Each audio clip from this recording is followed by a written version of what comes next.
We have him, our very, very, very special 10 o'clock guest is on the line, and it is a delight always to have him. Can I ask a question? Yes. Why is our 10 o'clock guest on at 10 past 10? Because that's what we do here. We're flexible. Very good. Ian Cover, friend of the show, Coodabeen champion. Good morning and welcome. And good morning, Rob. Good morning, Neil, and Happy New Year to you and your listeners. Which have been diminishing in numbers over the last few minutes because we've been rabbiting on trying to fill time. Good to hear from you, Cove. I saw you, I think we might do this first in case I forget, and I don't want to, but the last time I saw you was a sad occasion when we farewelled one of Geelong's sporting legend, a man I know who was not only a hero of yours, but also a very, very dear friend and golfing partner, Ian Redpath. Clearly rattled your cage as it did mine and many others. Very much so, Rob, and can I apologise? I was intending to come and have a chinwag with you at the end of the afternoon tea down at the football club, but got otherwise delayed, so... No, it's quite all right. We'll have plenty of opportunities in the new Bruce Moore room, which I've viewed a couple of games of cricket this week at the Dowling Shield, and it is a spectacular place to be. We've waited a long time for it, but we lovers of Geelong cricket are going to have a lot of happy times up there, Cove. Well, I'm planning to pop down this afternoon. I think I'll probably get there about 4 o'clock, but using pulse time, it'll probably be more like 10 past. I wasn't going to say it, but yes, indeed. So that's okay, because what Rob can do is talk about sponsorship and subscribers to the folks sitting around him to get there. Look, you blokes have been doing this show long enough to know that when a guest falls through, you've got to have something you can fall back on. Just always have some live read available to... And we do, but given that our pre-10 o'clock guest wasn't here either. We'd almost dried up our... No, but we got through Cove. It's quite all right. Now, the new year for you... Just quickly say, Rob, sorry to interrupt. Yeah. On Redders, yes. Terrific fellow, wonderful person, and a brilliant funeral service put together by his family. And it was just wonderful to play some small part later in the day and all that. But yeah, over recent years, I've moseyed into Geelong Cricket Ground on for the Teedle stump session, and often sat with Redders. It was one of the delights actually of my life just to sit with him for a couple of hours, musing about the cricket and all matters beyond. So, the matters beyond was evident, was it not, by the fact that his 11 grandchildren paraded across the stage at the start of the funeral, each carrying an item that related to their grandfather, and said a few words about that item, and not one of the 11 items was cricket related. Yeah. Which showed that Ian was not defined by his cricket career as much as that's what most people knew him for. Highlight of the day for me, Cove. I mean, funerals aren't pleasant things, and you shouldn't necessarily be rating them, but if you have bests and worst, that is the best that I'd ever been to for that reason, because there was so much about my cricket hero that I only ever looked upon him cricket-wise that was unearthed by those children, and the passion with which they did it, and his own adult children. But if you want a celebration and a story of a person's life at a funeral, you will never, ever get a better one than that. Well, it's interesting. Someone who is close to me has lived the vast majority of her life in Geelong, and I mentioned the fact that Ian Redpath had passed away, and she said, "Oh, the bloke used to run the antique store," which again says so much more than he's just another one of those guys that wears a green cap and runs out in the ground every now and then. Absolutely, and I could go on for some time with examples just as I witnessed in my time with Ian, particularly even towards the end, he was still putting other people first in a quite remarkable manner. Yeah, certainly. And I think a day we shared watching the cricket, I was on one side of him and you were on the other when he was the week that he'd been added to the Australian Cricket Hall of Fame, and the Geelong Cricket Club players wandered over to congratulate him, and he was embarrassed almost that these people were lauding him with praise, but he never understood the way that he was seen by people, well, like you and I as youngsters, how important he was to us falling in love with the game. Yeah. My father took me to the MCG in 1964. I was 8 years of age, and it coincided with Ian Redpath's debut. And he made 97, of course, on debut. I'd never been to the MCG, and I was overwhelmed by this huge place full of people, coming from Geelong.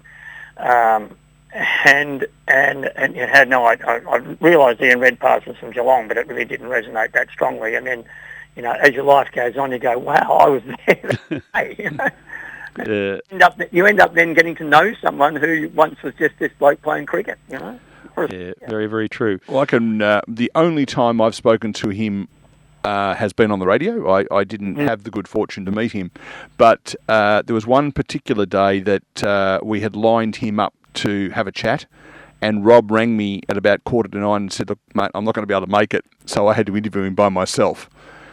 That's a challenging thing to do. He, lovely man, but doesn't give you a lot. Oh, he gives you a lot, but he just takes his time to give it to Yeah. So, Ian, take us back to when you started playing cricket for Australia. Now, the irony for me, lovely fella, Coves, after we had been to his funeral on a Monday, and then on a Thursday we started the Boxing Day test, and a young fellow wandered out to open the batting for the first time for Australia, as Ian Redpath had done in 1964, and it was a whole different look. And I don't know about you, but I've said it on this station and said it plenty to places privately. I was absolutely disgusted to see my game brought into disrepute, but then realised, well, they're not wanting to entertain me anymore. There's a young crowd, and maybe the marketing department of Cricket Australia are thinking this is the way of the future. But my goodness gracious me, after saying goodbye to Redders, that was quite a contrast. Well, I don't think he was selected to do that to start with. And in fact, I think he's batting for the Australian under-19 team, and then subsequently I think he started the Shield season with 100 in each innings of the New South Wales first game, and I don't think he played any of those ridiculous reverse ramp shots at all. And in fact, I had watched a little bit of a Victoria New South Wales game on TV with Redders, and I said, "What do you think about this kid, Constance?" And Redders gave him this will just temper your disgust. Redders did give him the tick of approval. He said he's got all the shots, I think he'll be all right. But of course, he hadn't unveiled the reverse. And the thing that a person who's fast starting to irritate me more and more, a chap called Kerry O'Keefe, who overlooks the fact that the first 4 attempts he missed, and one extra stump he had been bowled 5 times. Yeah. I think. I don't know. I can only speculate that. That really wasn't in his makeup, but he made a decision, and I think he's quite to say he made a decision. He needed to try something, or he wanted to try something to put Bumrah off, given that he missed him 4 times, and he wasn't going to unsettle the bowler just by playing a forward defensive shot. And not only did he unsettle the bowler, he clearly unsettled Rob Cameron. And Neil Butler, trust me. He certainly did. I declared halfway through that innings he must never be allowed to wear the baggy green again. I have a friend, and we watch the cricket a lot, and he'll be at his house and I'm at mine, and we text each other constantly. And that was a theme emerging very quickly. and not much longer, he was then being compared to another bloke whose surname starts with K, but he plays tennis. Yes. Which one of 2? Oh, the main one. Okay. He who won't be named on this station, but has a terrible problem with carnival hamstring, that as soon as he starts to lose, he suddenly gets injured. Yeah. Anyway, yes, well, some would say the jury's out on Constance. In your case, Rob, the jury's gone out, didn't deliberate for very long at all. Straight back in and declared him guilty. Guilty. Yeah, no, look, I've just got to get used to there's a new age coming, and the game is changing. Now, one thing that was pleasant for me, being an old fan of the game, I had the privilege of interviewing Millie Illingworth, who's playing her first game for Geelong Cricket Club tomorrow, after already representing her country and her state as a youngster. And she told me this morning, when I asked her who does she, what's her game most like, thinking she'd say Elise Perry, she said Jeff Thompson. Or Sean Tate. And I thought that was just magnificent to know that the old stuff in the game still has some relevance. So look out for Millie Illingworth coming in with the big, long, Thompson-like slinging action.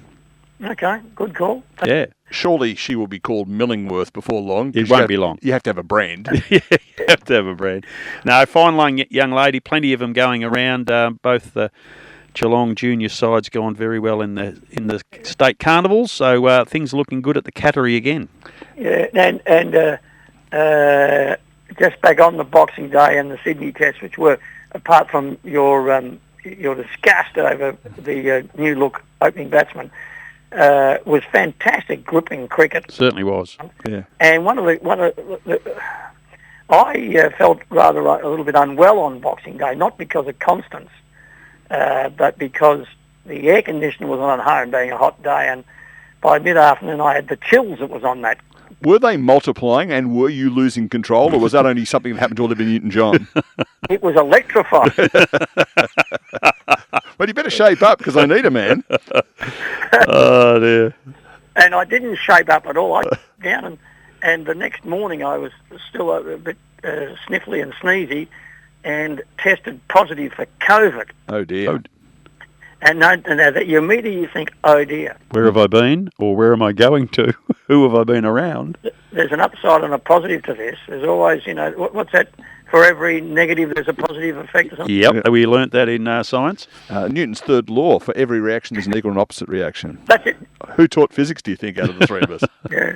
My wife, Lydia, she had the opposite reaction, and she said, well, thank goodness you've got the cricket to watch. Oh, nice.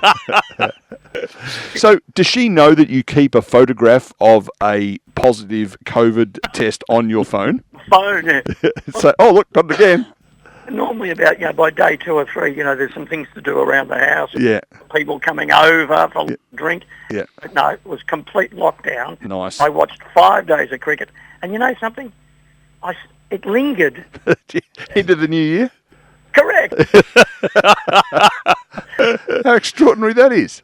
But I knew I was going to have to, it'd be a stretch to get the whole 5 days of Sydney. Yeah. I got a message to Pat Cummins. I said, you've got to knock this over in 3. Throw the ball to Scotty B.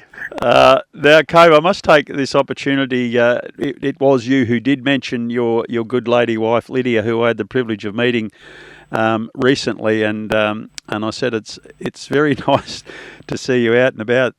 We don't see you very often out with Ian, and I loved her comment, couldn't think of anything less interesting, which I thought was pretty funny. You've managed to keep your family well away from your public spectacle, but it was nice to know that you do actually have a normal family at home. It's great. It's good. Thank you for that. And can I just then, you shifted the dial back to women's cricket with the Millingworth mention. Can I get a plug in for a girl I've watched in 2 matches this week, who is, I think she's a mistress of her craft. I'm gonna guess who it is. I'll bet you her surname sounds a little bit like a rank that Charles has taken on the last few years. Absolutely. Yep. King. She is a star. Yep, no doubt about it. I almost went to the female Shane Warne, but I thought a little bit early. But her development in the last 18 months has been extraordinary. She's fantastic to watch. And we're always told how hard it is to actually bowl leg spin. And in fact, there's not a leg spinner really threatening to even be in the Australian men's team at the minute, is there? Not really, no. Well, arguably Zampa. He's at least had a sensible haircut. Lose the earring and you might be a chance, fella. No, I think if he's going to play Test cricket for Australia, he may have won once or twice. His days are numbered. So no, he's the only one left of a dwindling lot. Yeah. And for all the talk that Shane Warne would create a whole new generation of leg spinners, they all tried, but they found out how hard it is to exactly. And Alana King, I don't reckon she misses it. She drops them on a length all the time, which is the hardest thing to do. And then she also turns at that wicket in the match in, where was that, Melbourne, where they had a bit of turn in the wicket? Junction Oval, I think. Yeah. So anyway, she's a beauty. Great. And Robbie, you coming to the Lord's Taverners Geelong branch? Yes. Breakfast? I will indeed be there. Day week. You've met Claire Cannon, who's the patron yes. of the Taverners. Claire has had a lot to do with Alana King's development. And I spoke to Claire the other day and I said, We've already got 5 guest speakers at the breakfast, but I said to Claire, I'm going to stick the microphone in front of you so you can just tell us a bit about your association with Alana King. Yeah, looking forward to that. Alana King should be as big a female sports star now in Australia as your Sam Kerrs and your Mary Fowlers. You know, you always got to put the plurals in. That's right. Yes, Yeah, there's definitely. many of them. No, definitely. Am I right in saying that Alana King is a Victorian? Very much so. So what the hell's she doing playing for Australia? I don't know. There's something not quite right. Has she slipped one past them and said, actually, I visited Sydney? She probably got a photo of herself standing in front of the Opera House once. The other thing, Cove, too, that she, along with her leg spin bowling, she also adds a very Shane Warne-like go at the batting. She gets a few and she gets them quickly and very entertainingly. So she's very much the all-round package. I think they said the other day on the commentary that she's hit more sixes than any other girl in the team. Oh, yeah, she gives it a whack. And you know you're the one that gets to sit on the couch and have COVID. Anyway, so that's been my real highlight of the cricket season, watching Alana King bowl. Don't worry about that, Bobby. And if you want to come to the aforementioned Australia Day breakfast to support the Lord's Taverners, you could get onto the Geelong Cricket Club website. I reckon you'll be a link to find there. But a wonderful array of guests, and Ian Cover will be the MC, and no one does it better. It's a great morning. So if you want to come along and listen to good cricket stuff and have good fellowship and raise some money to support those in need of support to play cricket in the Geelong region, please come along and join us. It'll be good fun. Doug Walters has been added to the lineup. You're joking. No, Doug Walters has been added to the lineup. Oh. It was Peter Bedford, Nick Cummins, who's the CEO of Cricket Victoria, Jenny Decker, the Geelong Cricket Club president, and Eamon Vines, the playing coach. Doug Walters is in Geelong at the weekend, and he'll be joining us on the Monday. Oh, that is going to be fanboy stuff for me. Goodness gracious. I wondered if I'd have the privilege of meeting him before I disappeared or he disappeared, but what joy he gave us as youths, Ian. He gave me a fair bit of joy later in life as an MC. Now, as it happens, Ian, we don't have our 10 o'clock guest lined up for next Saturday morning. Yeah. Just saying. Right, we'll talk off air about that. Yeah, thank you very much. He's fantastic. Can I give you a quick Doug Walters story? Sure.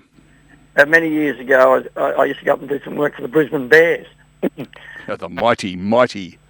Hey, they were mighty. They were keen. Were they the best? The mighty unclean. No, that was Louis the Fly, wasn't it? Oh, sorry.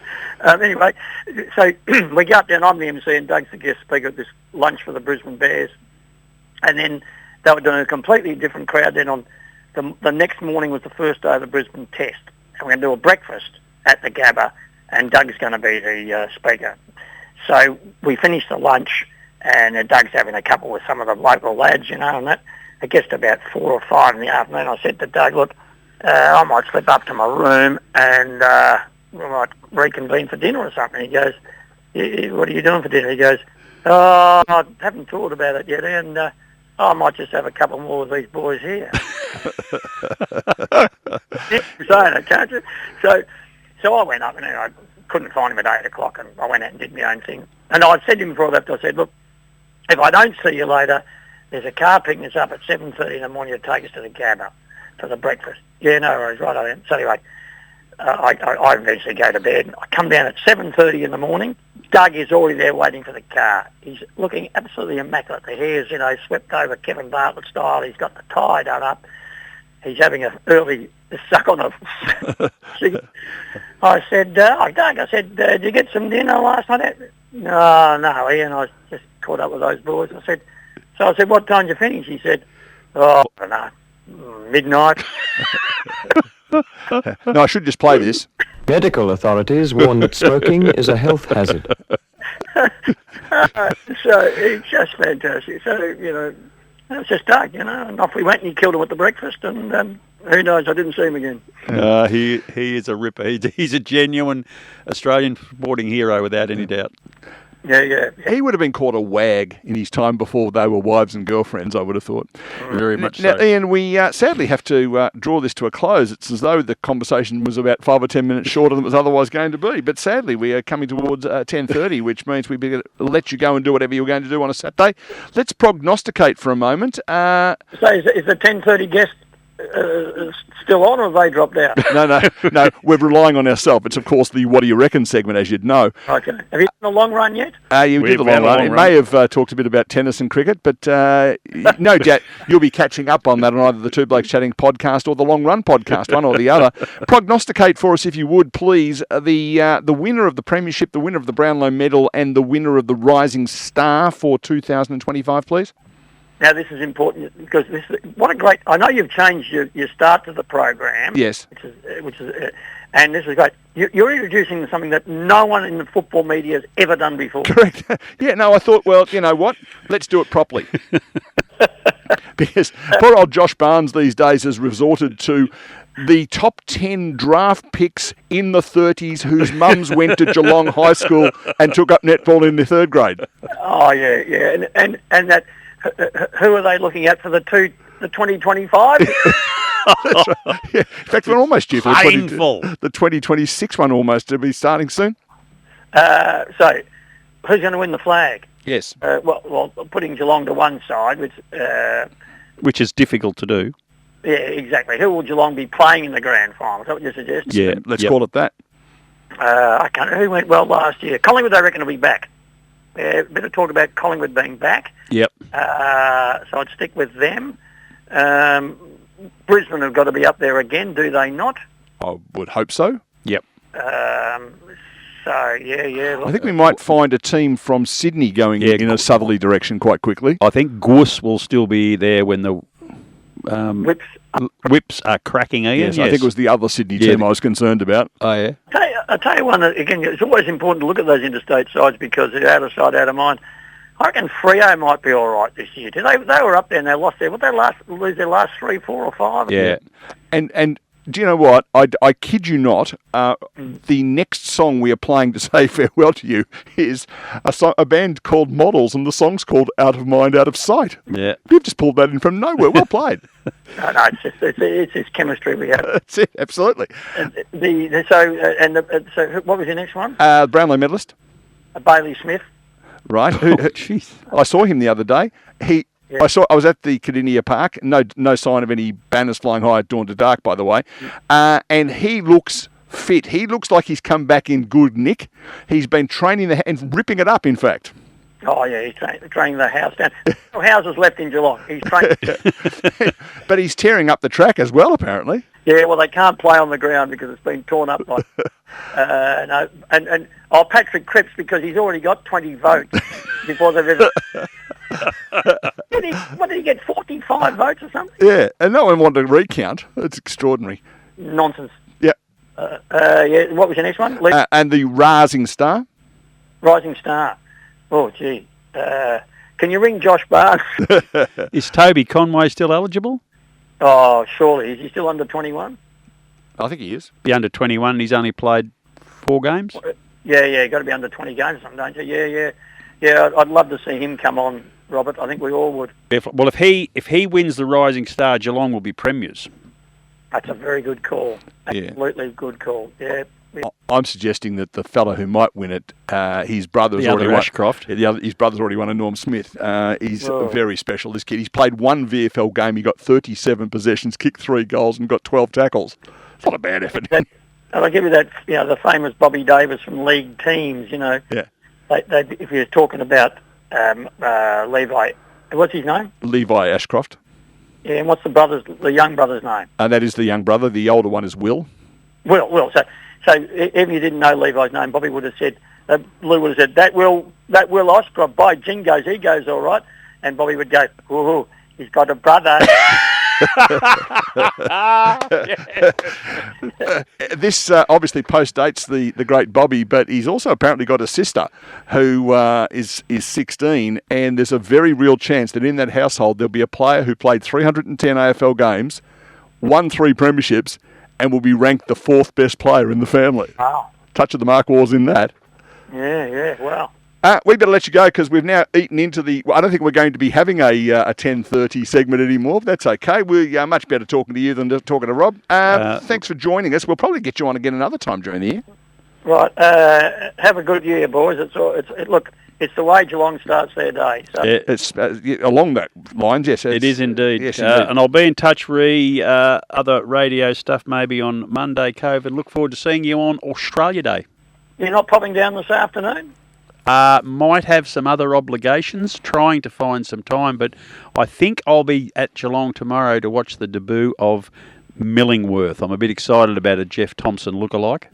That's a very long answer to my question of we're not popping down this afternoon. I think he said no. Though Simon Whelan from the Coodabeen would give you a short answer, but it also indicated he had lots of other instructions because he'd say, not as such.